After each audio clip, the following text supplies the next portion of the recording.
Alléluia. Avec la grâce du Seigneur, on va lire dans Luc,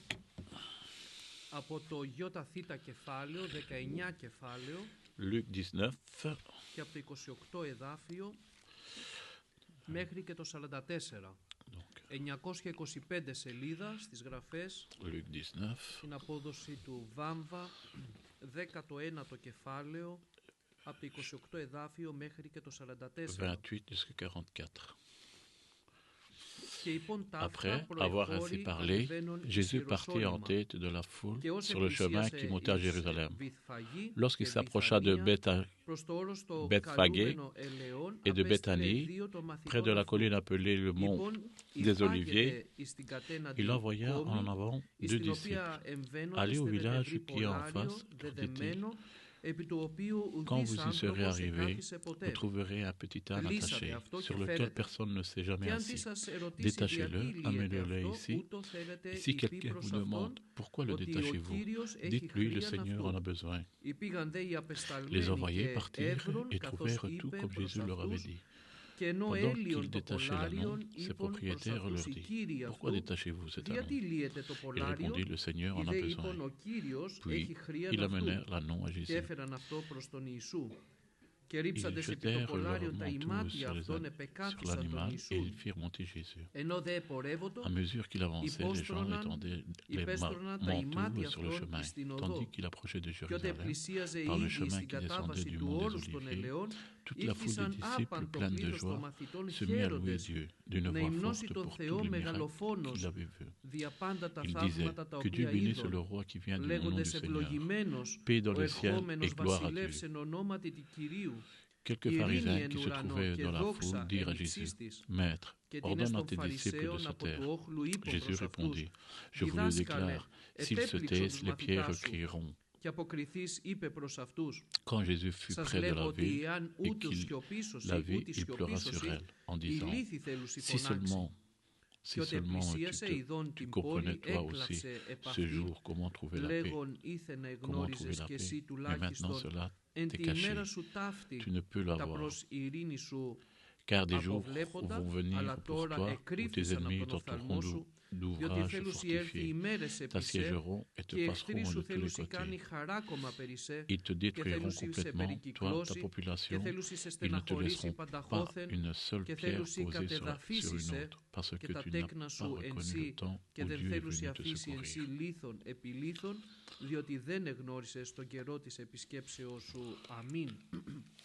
Amen. Nous remercions le Seigneur.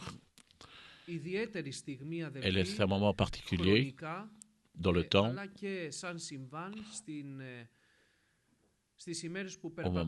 au moment là où Jésus marche sur cette terre,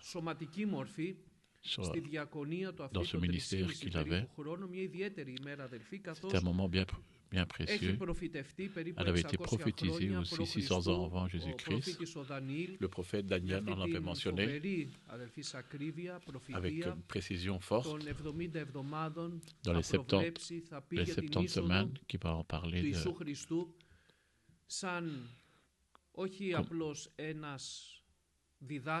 pas comme un enseignement, mais comme lui, l'envoyé de Dieu, le Seigneur. Il va expliquer que c'est 69 semaines dans le temps. Elle se mentionne dans les 490 années, les 70 semaines qui manquent. Après avoir reconstruit le palais de Salomon, et ça, c'était le Seigneur avait tout prévu pour ça. Tout. Le Seigneur connaît tout, comment ça va se passer, toutes choses, le Seigneur, le temps et les moments, tout appartient à Dieu. Tout ce qui s'est passé sur cette terre, encore dans le Siban, le temps, le moment, la stabilité du temps, mais que le Seigneur a tout entre ses mains. Il a aussi la vie des hommes, de chacun d'entre nous entre ses mains. Et la visite de chacun, personnellement dans sa vie, qui s'intéresse à l'homme, il aime l'homme, il est l'homme. Και μάλιστα ο άνθρωπος που τον αγαπάει, ο άνθρωπος L'homme που από πλάσμα Θεού έχει γίνει παιδί Θεού, et qu'il est devenu un enfant de Dieu en acceptant Jésus-Christ dans sa vie. Et nous remercions le Seigneur. Τα πάντα λοιπόν, οι χρόνοι και οι καιροί είναι στα χέρια του Θεού. Tout appartient. Και ο Κύριος αδελφοί αυτό το οποίο κάνει le temps appartient à και Dieu. θέλει είναι να επισκέπτεται Et τον il veut άνθρωπο. visiter l'homme. Et avec la grâce du Seigneur, on va en parler aujourd'hui. Parce qu'ici, le Seigneur, il viendra le moment va s'approcher de Jérusalem. Και δεν θα μπει απλώς, δεν θα εισέλθει έτσι απλά, αλλά θα εισέλθει αδελφοί θριαμβευτικά. Ευχαριστούμε τον Θεό. Όχι θριαμβευτικά αδελφοί γιατί κέρδισε μάχες. Pas parce que il a gagné des guerres, mais il va venir avec cette vision que les hommes pourraient avoir par rapport à ça. Il n'est pas venu. Il n'a jamais voulu. Et il s'éloignait de ça. Quand les hommes, il le voulaient l'élever jusqu'à l'amener roi. Il évitait cela. Et voyant rien que... Δεν είναι ένας άνθρωπος ο οποίος κάνει θάματα, λέει, il n'est pas simplement un homme qui fait des miracles, mais il est le roi des rois, notre sauveur. Il est venu pour nous parler pour le royaume des cieux, pas pour le royaume de la terre, sur cette terre. Et quand Pilate, il lui a demandé au Seigneur, et il lui a dit,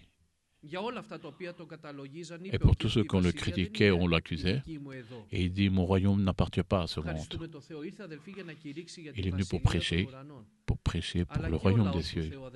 Et le peuple de Dieu, et les hommes de Dieu, Paul, Silas, tous ces apôtres, ils se sont éloignés dans plusieurs pays. Ils n'ont pas hésité de mettre en avant Jésus-Christ en voyant les miracles. Et tout ce qui se faisait dans le nom de Jésus-Christ, ils essayaient de même de les élever. Ils voulaient les montrer à tous, il les élevait. Et qu'est-ce qu'ils faisaient, ces disciples? Avec un esprit simple et humble, ils s'éloignaient de toutes choses-là. Et les hommes de Dieu ne veulent pas une élévation de telle. Ils ne veulent pas élever leur personne en tant que comme nous serons quelque chose, nous étions quelque chose. Et ceux qui élèvent et que nous devons nous élever, c'est Jésus-Christ dans notre vie. Que le Seigneur protège nos cœurs. Et il est bon, parce qu'on a de bonnes choses, de pouvoir cacher pour pas que notre personne se montre, mais que Jésus-Christ se montre en avant. C'est la grâce de notre Seigneur Jésus-Christ, pas moi, dit l'apôtre Paul. C'est la grâce de notre Seigneur Jésus-Christ habite en moi. Et je remercie le Seigneur. Et l'apôtre Pierre dira que vous voyez que vous êtes en admiration sur ça. Ce jour-là, c'est dans le nom de Jésus-Christ, le paralytique qui se trouvait devant la porte et qui attendait l'aumône. Et ce que vous voyez là et que vous admirez, il n'a pas été mis, il a été fait par nos mains, ni par nos forces, mais par le nom du Seigneur Jésus-Christ que tout s'est fait. Et qu'il l'a élevé. Quelle attitude, une belle attitude. L'homme de Dieu doit s'humilier et élever notre Seigneur Jésus-Christ. C'est l'esprit humble que le Seigneur veut, que son enfant veut qu'il ait. S'il s'élève, Dieu va l'humilier, parce qu'il ne laisse personne de lui prendre sa gloire. Christ et le caractéristique de l'homme, c'est qu'ils veulent élever leur gloire à eux, leur propre gloire. Ils veulent qu'on les élève. Ils ont choisi la gloire de l'homme au lieu de la gloire de Dieu. Des grandes choses, ils choisissaient des grandes choses. Et on ne désire pas, non, l'homme de Dieu ne doit pas désirer ces choses-là. Ou que quelqu'un vienne nous applaudir, ou de dire que tu es vraiment bon. Nous voulons que celui qui reçoit et qui nous apporte ce bravo et cette gloire, c'est notre Dieu qui doit nous la donner. et nous le dire ce jour-là qui viendra nous rentrer quand on sera devant lui, là, devant le trône. Et on se trouvera tous devant lui pour pouvoir apporter, selon nos actes, tout ce qu'on aurait fait, de bien ou de mal. Ce n'est pas le moment du jugement, mais c'est le moment de pouvoir de la récompense. Et ce que tu auras fait, tu seras récompensé par rapport à ce que tu auras fait. Et tout ce que tu auras fait de mal, et le juste,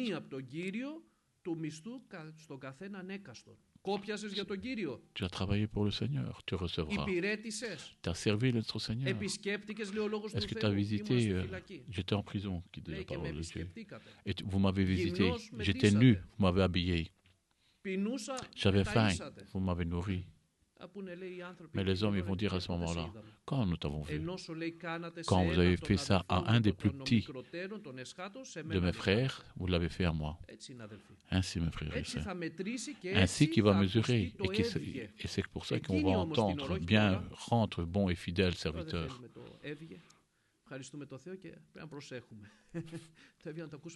Nous voulons l'entendre de notre Seigneur, pas des hommes.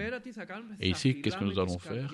C'est de couvrir, protéger notre cœur de ce qui est bon, de le donner et de le rendre à Dieu. C'est par la grâce de notre Seigneur. Et si on a quelque chose de bon en nous et que nous avons réussi à faire, c'est parce que c'est le Seigneur qui nous a aidés, qui nous l'a fait. Et nous remercions le Seigneur. Et que toute la gloire lui appartienne. Et quand à ce moment-là, l'homme à ce moment-là s'humilie, et là, le Seigneur viendra. Au moment que lui l'aura désiré, il nous élèvera. Ici, la parole de Dieu nous dit, et même si nous faisons toute la volonté de Dieu, nous sommes inutiles pour lui. Et on ne sait pas y arriver en toutes choses. Donc, nous ne sommes même pas encore, mais nous serons des serviteurs. Ici, mes frères, va rentrer à Jérusalem quand il se trouve au mont des Oliviers. Et il allait souvent là pour prier sur le mont des Oliviers. Là où il te demandait qu'il soit un peu mis à part des autres et de rencontrer et de parler avec le Père. Dans ce moment qui est bien précieux, que le Seigneur nous donne un exemple, que si lui-même avait le besoin d'avoir cette relation avec le Père, à plus forte raison, nous. Et nous remercions le Seigneur pour qu'il puisse agir, pour qu'il puisse le conduire, pour qu'il puisse faire la volonté du Père. Et là, il se trouvait au mont des Oliviers. Et il va envoyer deux fidèles disciples. Ils se trouvaient là, près du Seigneur, prêts à leur place. Et vous allez à ce village qui est en face, et vous allez trouver un âne, un petit âne attaché, sur lequel aucun homme ne s'est jamais assis. Vous allez le détacher et vous allez l'amener ici. Et si quelqu'un vous le demande, je lui dirai pourquoi vous le prenez. Le Seigneur en a besoin. Il en a ce besoin. Comment le Seigneur va savoir? Il savait. Mais les yeux du Seigneur voient toutes choses. Pas simplement ceci, mais la parole de Dieu doit être mise en avant. Et je remercie le Seigneur pour cela. Que le Seigneur disait, était prophétisé aussi, que voici le roi qui vient. Dans l'Ancien Testament était prophétisé de cela. Et toutes ces choses, tout ce que le Seigneur a dit sera accompli. Et tout se fera et tout se dit. Il n'y en a aucune parole qui tombera à terre, qui sera perdue. C'est pour cela que nous n'avons pas beaucoup de livres et beaucoup de choses à lire. Nous n'avons rien que la parole de Dieu, qui est la vérité. Et c'est là qu'on s'appuie, et c'est là que nous croyons, et c'est là que nous demeurons, parce que nous savons que la parole de Dieu, c'est la vie. Il est la vérité. Que ce que nous lisons là, et quand nous demeurons et que nous appliquons cette foi, et que nous combattons pour appliquer, on ne sait pas y arriver à chaque fois, mais nous voulons faire la volonté de Dieu. Et ça, c'est le désir de l'enfant qui aime le Seigneur. Je veux, Seigneur, faire ta volonté. Aide-moi. Bien souvent, on ne sait pas y arriver. On a des difficultés. On perd certains combats. Mais notre désir doit être et de vouloir faire sa volonté. Même si je ne sais pas, autre chose que je ne sais pas et que je demande l'aide. Mais la parole de Dieu, je ne la renie pas. Et je ne laisse pas la parole de Dieu sur le côté. Et je ne la change pas, la parole. Et je dis, ici, il ne le dit pas convenablement, je le ferai autrement. Non, nous devons respecter la parole de Dieu. Nous obéissons à la parole de Dieu. Parce que celui qui obéit à la parole de Dieu et qui la respecte, le Seigneur le respectera. Il agira dans sa vie. Je remercie le Seigneur pour ça. Il est la parole. D'où de regarder, de lire tout ce que dit la parole. Elle se fait. Elle s'accomplit. Et celui qui, avec crainte et tremblement, il met la parole devant lui avec une conviction totale et qui marchera. Il marchera, le Seigneur l'aidera à marcher dans cette lumière. Et là, il touchera autour et sa bénédiction tombera même sur sa famille. La parole de Dieu. C'est pour cela qui est le plus important dans la vie de l'homme. Il n'y a pas un homme qui aime la parole de Dieu et que le Seigneur ne l'ait pas béni. Ici, sa parole de Dieu va être accomplie avec une précision vraiment précise. Il va se trouver là. Il savait, il connaît. Il y avait un petit anneau, il va envoyer ses disciples. Ses disciples, ils vont obéir. Ils iront et ils trouveront cet anneau-là lié et ils vont se trouver ces propriétaires-là à ce moment-là et ces propriétaires vont lui dire pourquoi vous le prenez et eux, ils vont répondre exactement comme le Seigneur leur avait dit. Et tout se fait dans l'ordre comme le Seigneur l'avait ordonné. Pourquoi ? Parce que les hommes, ils font ce que le Seigneur leur avait ordonné, ce que Jésus-Christ leur avait dit à ce moment-là. Et là, mes frères, il nous apporte un bon message. Si nous demeurons, la parole il le fera avec l'ordre et par sa volonté. Bien souvent, il y a des obstacles qui viennent dans notre vie. Il y a des difficultés qui viennent, ils viennent des soucis. Beaucoup, pas tous. Beaucoup de tout cela, et nous ne savons pas cette raison, de chaque obstacle, mais beaucoup de cela vient à cause de notre désobéissance, parce qu'on veut le faire différemment, on veut le faire à notre façon.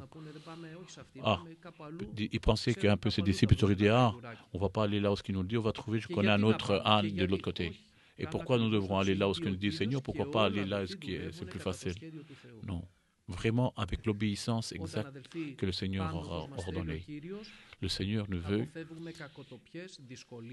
si nous obéissons à sa volonté, on évitera beaucoup de problèmes, beaucoup de choses. Je ne dis pas que tout vient de cela, mais peut-être c'est par une épreuve pour pouvoir s'exercer, pour apporter du fruit.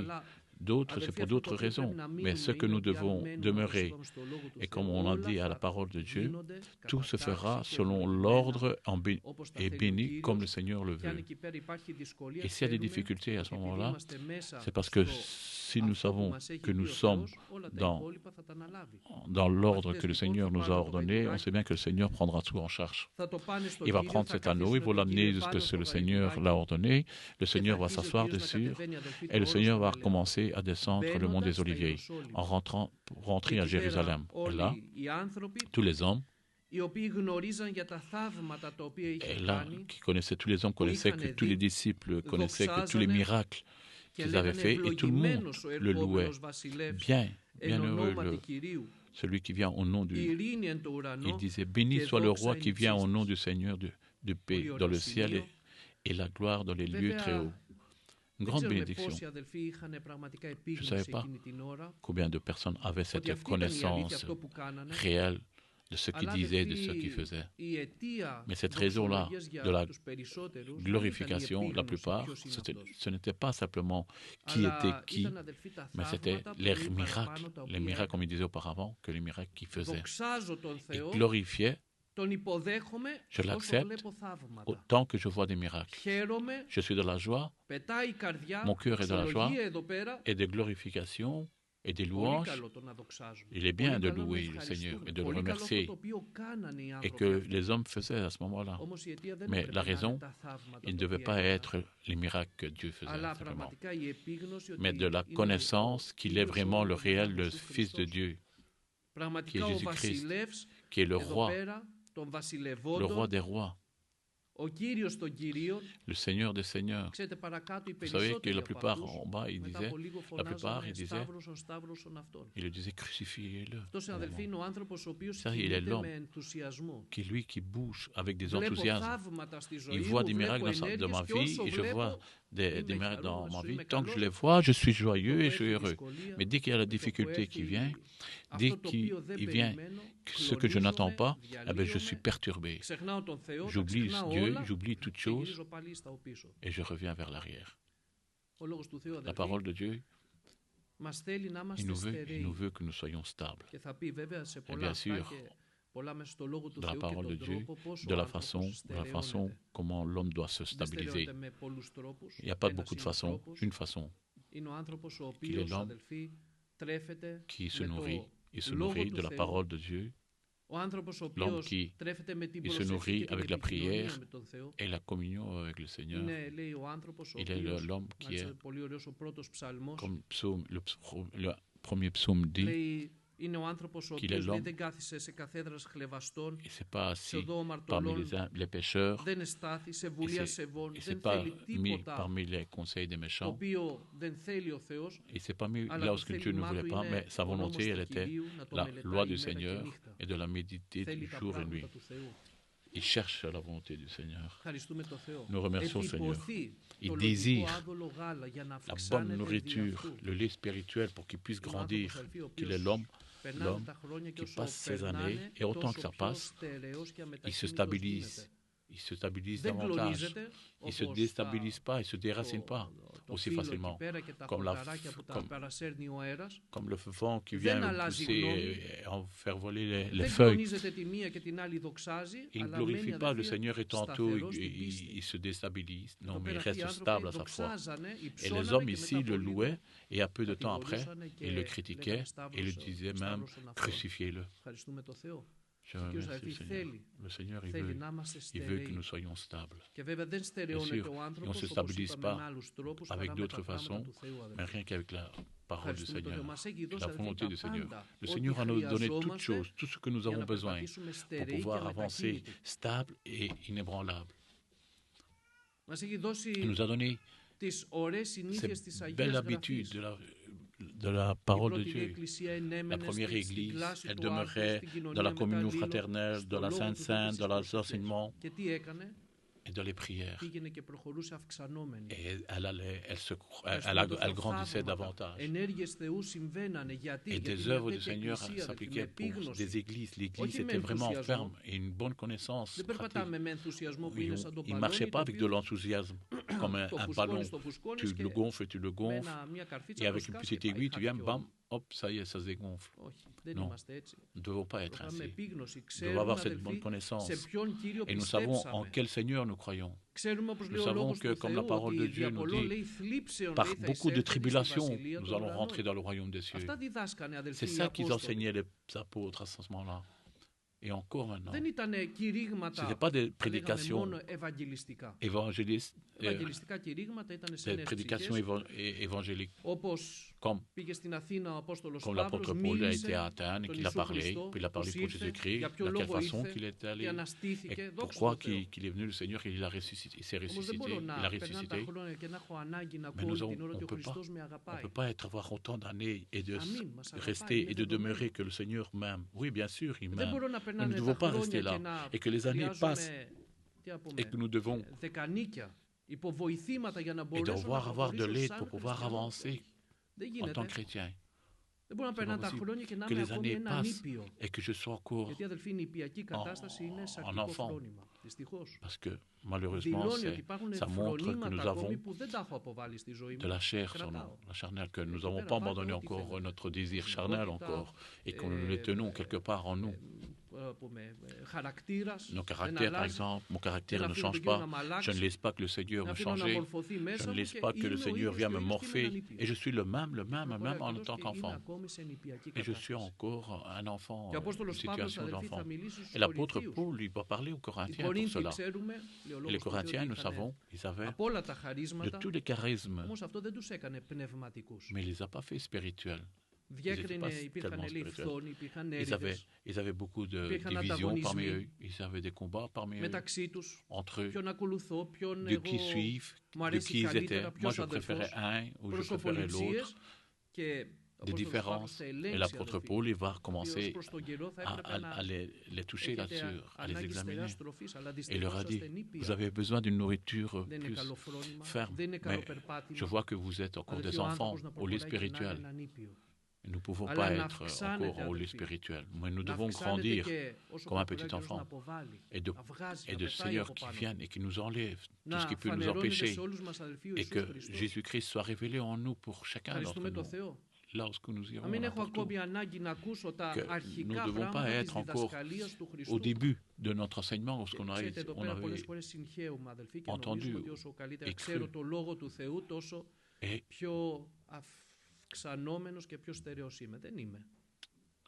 Ούτε επίσης δεν εξαρτάται αν έχω χαρίσματα, γιατί τα χαρίσματα δεν ωφελήσανε τους Κορινθίους. Parce que je vois que les dons même, ils n'ont pas été avantageux pour les Corinthiens. Mais ça ne doit pas être de désirer les dons spirituels. La parole de Dieu ne nous enseigne pas de cette façon-là. Au contraire, on doit rechercher ces dons-là, les spirituels et les dons spirituels. Encore plus de prophétiser. Mais ça ne nous confirme pas d'être spirituel. Parce que le charisme, c'est comme il le dit le mot, c'est un cadeau de Dieu. Et le Seigneur ne vient pas de demander et de regarder si nous tester notre façon de marcher. Et comment nous sommes saints, au contraire, c'est un travail, c'est un instrument pour pouvoir travailler, pas pour sa personne lui-même, mais pour Dieu, pour l'Église. Et là, l'homme, il doit avoir la crainte, avec humilité, quoi qu'il en soit, quoi qu'il soit, ce don, parce que là, il lui sera demandé des comptes. Mais ça ne me confirme pas la spiritualité. Et nous allons voir comme l'apôtre Paul, Dimas, apôtre, était ouvrier, il travaillait, il avait sûrement des dons, il travaillait avec l'apôtre Paul. Mais sa chair l'a conduit de pouvoir rester à Thessalonique et s'en est séparé de Paul et s'éloigner. Nous sommes toujours en danger. Et sachez-le, nous devons le voir notre caractère, notre personne, de pouvoir œuvrer. Et quand nous voyons de cette façon comme ça, nous devons les condamner dans le nom de Jésus-Christ, de les renier, de s'humilier et de se repentir et de s'approcher plus du Seigneur. Et je remercie le Seigneur, puisque vous aurez dû être des enseignants qui disent comme ça aux Corinthiens. Il veut dire par là qu'il veut s'appuyer. Tant d'années que tu devais déjà être avancé. Tu devais apprendre déjà la suite. C'est de connaître la volonté de Dieu, ce que Dieu veut dans ma vie, comment je dois marcher, comment je dois avoir mon attitude, la relation que je dois avoir avec les hommes, avec le monde, et comment je dois me préparer avec une bonne connaissance, comment le Seigneur revient. Ici, ces hommes-là, ils le louaient, le Seigneur. Et après, ils se sont dégonflés, ils se sont éloignés, ils se sont séparés. Et certains pharisiens, il leur dit, il dit comme ça, arrête tes disciples, ils crient, dis-leur de leur taire.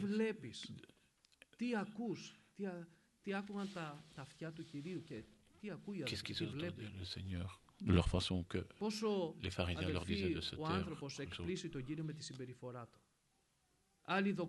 D'autres, ils le louaient, et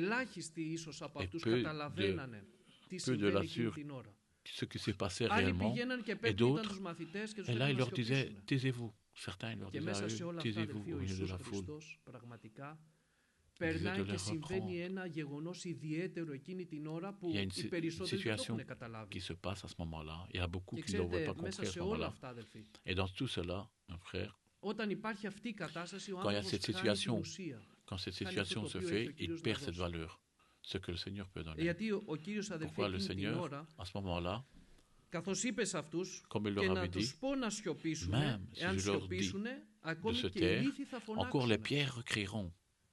Απάντησε στους Φαρισαίους. Il les a répondu aux pharisiens. Αν σιωπήσουν, Même s'ils se το taisent, όνομά μου θα δοξαστεί, θα υψωθεί. mon nom il sera Και αν δεν το élevé. κάνει Et ο même si άνθρωπος, ce n'est pas l'homme qui le fait, πρέπει να το κάνει, qui το doit κάνει le πέτρες. faire, ce sera les pierres. Ο Κύριος βέβαια δεν θέλει τις πέτρες. Bien sûr, le Seigneur ne veut pas les pierres. Il veut que ce soit nous que nous louons le Seigneur Με όλη μας την de tout καρδιά notre cœur και να υψώνουμε τον et Κύριο. d'élever le nom du Seigneur, Είναι αυτό το οποίο αδελφοί αρμόζει στον Κύριο. Πρέπει να το qu'il aime le κάνουμε. Seigneur. Nous devons le Εάν faire. δεν το κάνεις εσύ, Si αν tu δεν ne το le fais κάνω pas εγώ, toi et αν si δεν je το ne le fais κάνει η pas moi, Εκκλησία, si l'Église ne le fait pas, μπορεί να το κάνουν οι λύθοι. Και όσο peut-être όμως les δεν pierres le θέλει, faire, αδελφοί. mais il ne veut pas. Δεν θέλει αυτό, Il ne veut pas cela. αλλά λέει ο λόγος Mais του Θεού, ο la Κύριος parole de Dieu, κατοικεί il dit μέσω comme των ça. επένων του Il λαού habite, του. il habite parmi Και son εδώ πέρα peuple. μας φανερώνει ότι πρέπει Et να le είμαστε ένας Seigneur, il λαός nous που να révèle que nous δοξάζει devons τον être un Κύριο. peuple, que nous louons le Δόξαζε Seigneur. τον. Glorifie-le. Πολλές φορές, αδελφοί, Bien δεν souvent, βγαίνουν mes δοξολογία frères, από τα χείλη μας. Nos louanges ne sortent pas de notre bouche. Δεν βγαίνει πολλές φορές ευχαριστία Des και δεν remerciements ne είναι sortent pas de καλό. notre bouche. Il n'est pas bon. Δεν είναι καλό. Il n'est pas bon. Πολλές φορές η προσευχή μας Et des είναι fois, μια notre προσευχή prière, που αρχίζουμε ένα κατάλογο ετοιμάτων. et c'est une prière Δεν que είναι τα c'est αιτήματα, avec αδελφοί. plein de Ο Κύριος τα requêtes. γνωρίζει. Le Seigneur connaît tes Πριν λέει requêtes. τα φέρετε Avant σε μένα, εγώ de les γνωρίζω, apporter ξέρω. avant mes requêtes vers moi, je le connais, Αλλά ο je le Κύριος sais. Le θέλει να Seigneur, il τον veut δοξάσεις, de θέλει le να τον glorifier, ευχαριστήσεις. que tu le remercies. Μα έχω 1002. Mais j'ai peut-être Τον beaucoup de... δοξάζεις, έχεις καταλάβει Est-ce τι que έχει tu κάνει στη ζωή σου, στη ζωή μου. Reconnais ce que le Seigneur a fait dans ta vie, Το dans ma vie. μεγαλείο, το έργο της σωτηρίας. Cette œuvre du salut. Το ότι έχει γραφτεί το Ce όνομά que σου ton στο nom a βιβλίο été της ζωής, inscrit dans le δεν livre de αξίζει να τον vie. δοξάζεις γι' αυτό. Il n'a pas de valeur de... Ξέρετε, αρχίζει σιγά σιγά, μπορεί και σβήνει. On doit le glorifier rien que pour ça. C'est comme on a entendu un frère qui avait témoigné. Je voyais tout doucement. Je n'avais plus de larmes dans ma prière, comme j'étais au départ. Et je voyais tout doucement que je ne le glorifiais plus. Tout doucement. Mais ça veut dire que le cœur, elle commence à être dure. Et quand tu vois ton cœur se durcir, c'est une alarme. C'est une alarme qui se met en route. C'est de pouvoir laisser le Saint-Esprit qui vient œuvrer dans mon cœur, qui vient la rendre plus molle, la malaxer pour que la parole puisse rentrer. Et la parole de Dieu il dit comme ça. Faites attention que votre cœur ne s'assoupisse pas dans la parole de Dieu. De vouloir que le dernier temps, les pièges qui auront en tant que chrétiens, que vos cœurs soient assoupis. Que votre cœur soit assoupi et qu'il s'assoupisse encore par des habitudes, de la routine. La parole de Dieu, il dit comme ça, de pouvoir, des biens. En tant que chrétien, on ne veut pas. Et peut-être qu'on dépasse des fois des situations que le Seigneur veut. De s'enivrer par la boisson, par exemple. Le Seigneur ne regarde pas.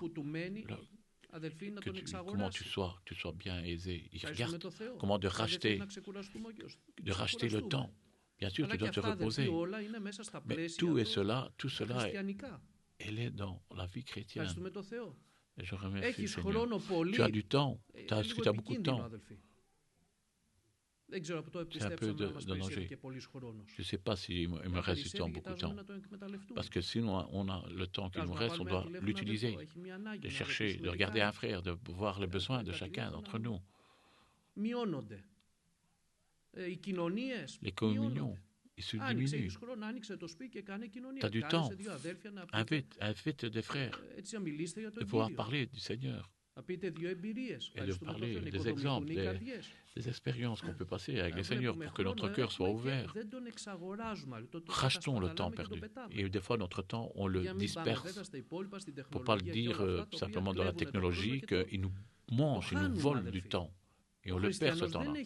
Le chrétien, il n'a pas du temps à perdre. On ne doit pas avoir du temps à perdre. Et bien souvent, je le dis pour moi-même aussi, et pour nous tous. On jette notre temps pour satisfaire notre chair. Bien sûr, le corps il doit se reposer, satisfaire. Mais dans la parole de Dieu, nous voyons que tous les hommes de Dieu, ils ne avaient pas de temps, assez de temps. Ils ne dispersaient pas le temps. Mais chaque chrétien, il rachète son temps. Bien souvent, nous donnons notre temps autre part et le Seigneur le voit.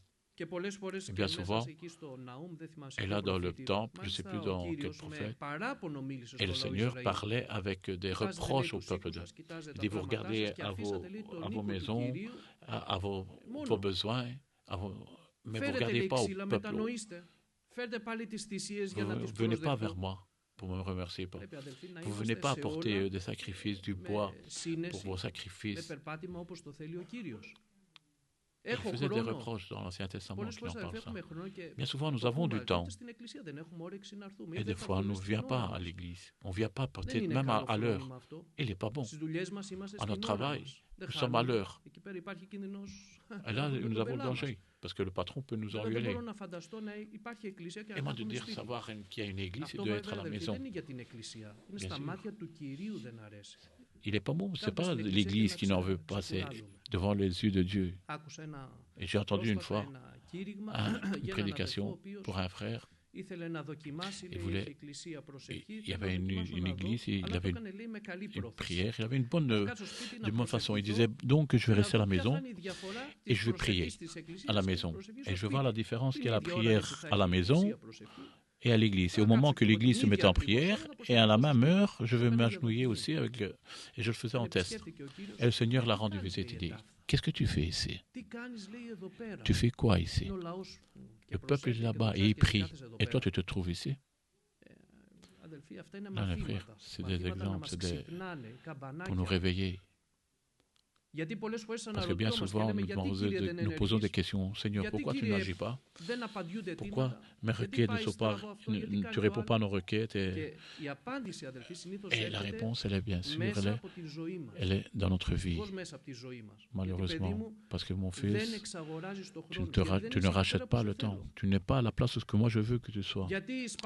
Parce que ton énergie, tu la disperses, qui ne t'appartient pas et qui n'est pas avantageux pour toi. C'est des Israélites qui ne n'avaient pas compris, même pas la visite du Seigneur Jésus. Le Seigneur est venu ici, comme il s'approchait de Jérusalem, et il pleura sur elle. Et c'est faux. Le Seigneur, il nous voit. Et il pleure des fois, il s'attriste. Je veux rendre visite, je veux bénir. C'est sa volonté, sa bonne volonté. Et je ne trouve pas l'homme à sa place. Je ne trouve pas à sa place. Il n'est pas de pouvoir comprendre et de connaître et que le ciel soit ouvert et que je bénisse à travers tout cela. Mes frères, la bénédiction, c'est aujourd'hui dimanche, c'est ici. Nous sommes à l'église. Où est-ce qu'il va? Dans son église. Ici, le Seigneur. Il est bon que nous sommes ici. C'est notre place. Nous devons être ici.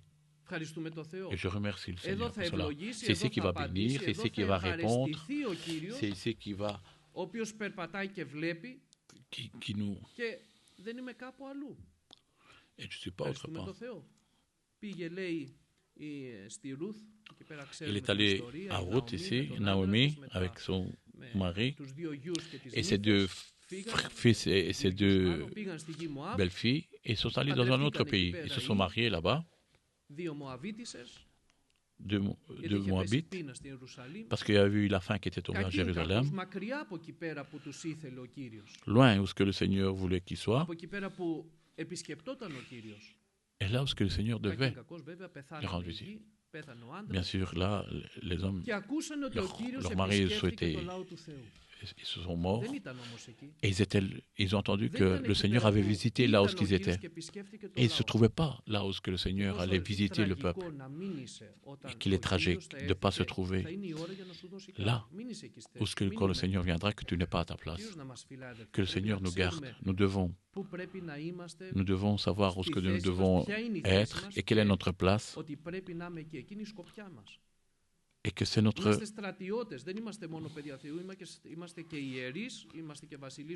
Et nous sommes ici,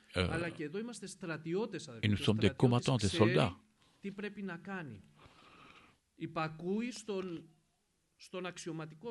Et il obéit à celui qui est plus haut que lui. Et il obéit quand il lui parle. Donc, nous devons être ici, être ainsi comme le Seigneur il veut que nous soyons, quand il nous demande d'être là.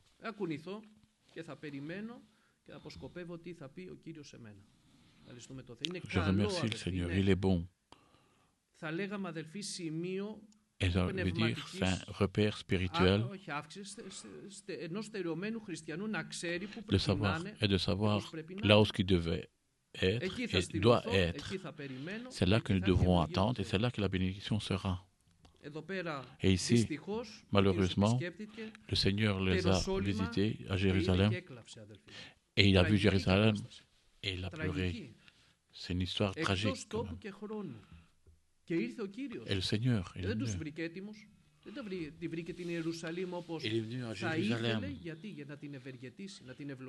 pour qu'il la bénisse. Il a pleuré. Il a vu sa situation.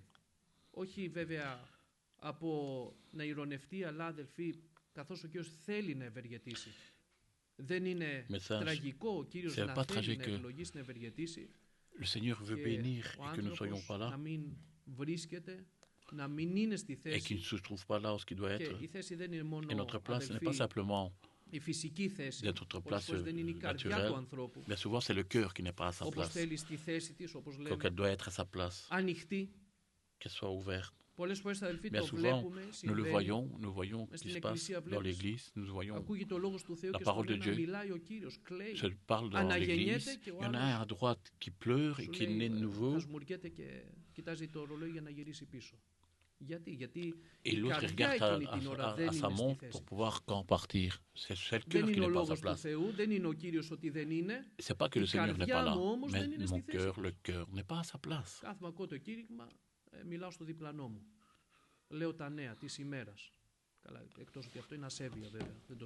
Oui, c'est un non-respect. Quand on entend la parole et que moi je discute et je papote avec mon voisin, ou de rigoler, ou pas de me tenir avec respect. Et de quelle façon? Et je remercie le Seigneur pour cela. Il est notre attitude devant notre Seigneur. Et Samuel se trouvait là. Lorsque Samuel avait parlé, il était allé chez Yessé. Lorsque le Seigneur allait lui dire qu'il allait soulever un roi, il a apporté le premier fils, grand. Il lui dit, est-ce que c'est lui? Il dit, ça doit être lui, Samuel. Et le Seigneur lui dit, non, c'est pas lui. Le deuxième est venu, le troisième non plus. Il les a testés tous. 7 enfants sont passés et Yessé en avait 8. Et il lui dit, mais c'est ça tous tes enfants? Et que le Seigneur m'ait parlé et qu'il m'a dit, viens ici, et que le Seigneur s'est trompé?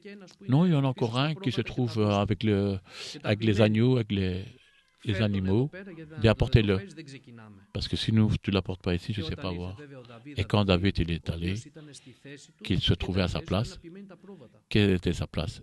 Il était de pouvoir conduire ses agneaux en tant que berger. Il était là, il glorifiait le Seigneur, il parlait au Seigneur, il remerciait le Seigneur.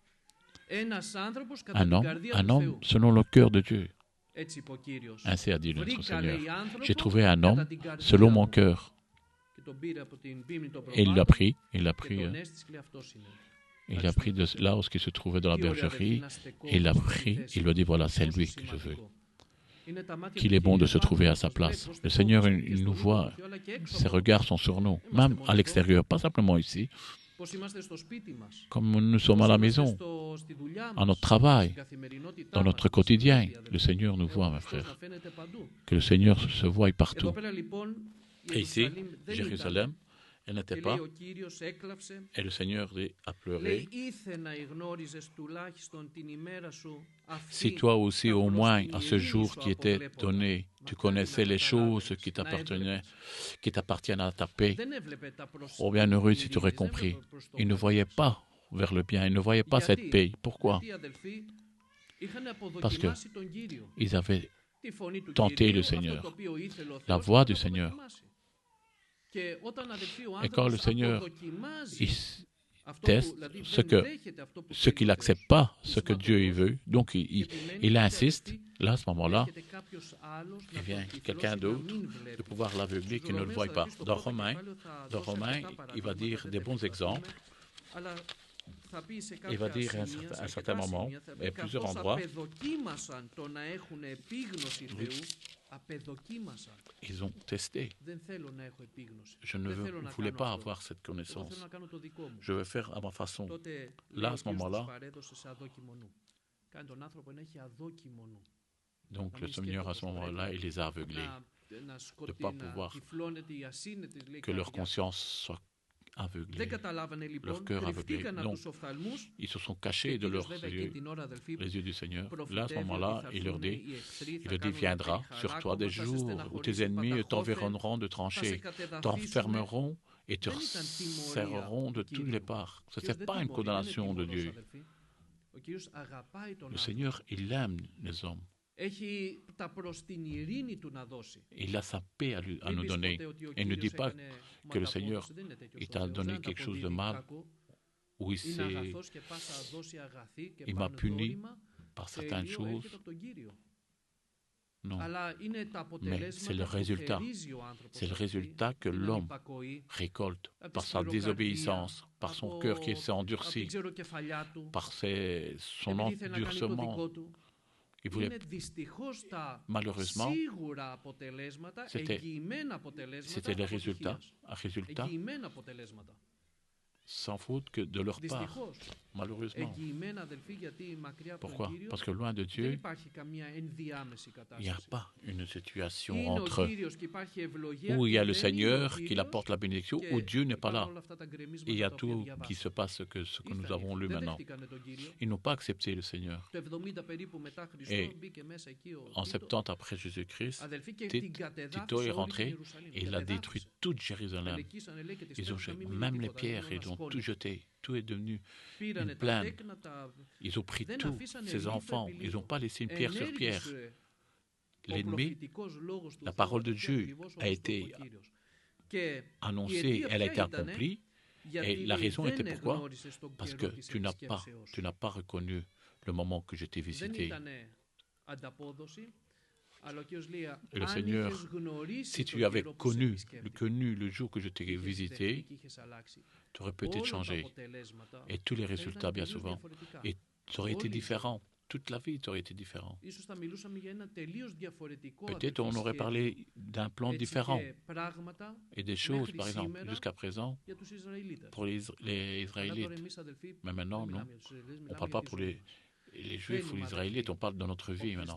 On veut que chacun, à certains moments, n'importe quel moment, de venir à cette situation-là et que le Seigneur nous visite, bien sûr, souvent, que nous soyons là où le Seigneur il veut que nous soyons, et de le reconnaître le jour de sa visite et de pouvoir le glorifier. Nous voulons être à notre place, de pouvoir nous conduire, Seigneur, comme David, Seigneur. Et je remercie le Seigneur que tu l'as trouvé à sa place et que tu as fait des grandes choses avec lui. Et en clôturant avec ça, il sert de l'Odyssée dans l'Apocalypse et il dira, je me trouve à ta porte et je la frappe. Si tu me ouvres, moi je rentrerai et je te bénirai, je mangerai, je souperai avec toi. Et il révèle ici la visite avec le Seigneur. Et qu'il accepte, quand tu l'acceptes, que tu l'acceptes le Seigneur tel qu'il est, il agira avec bénédiction. que nous ayons notre cœur à notre place, et notre personne soit à sa place, et prendre toute cette bénédiction qu'il a nous donnée, qu'elle a été prédestinée pour nous. C'est bien fait, et tout ce qui a été préparé, et qu'il ne reste rien ici. Amen. Que le Seigneur nous bénisse.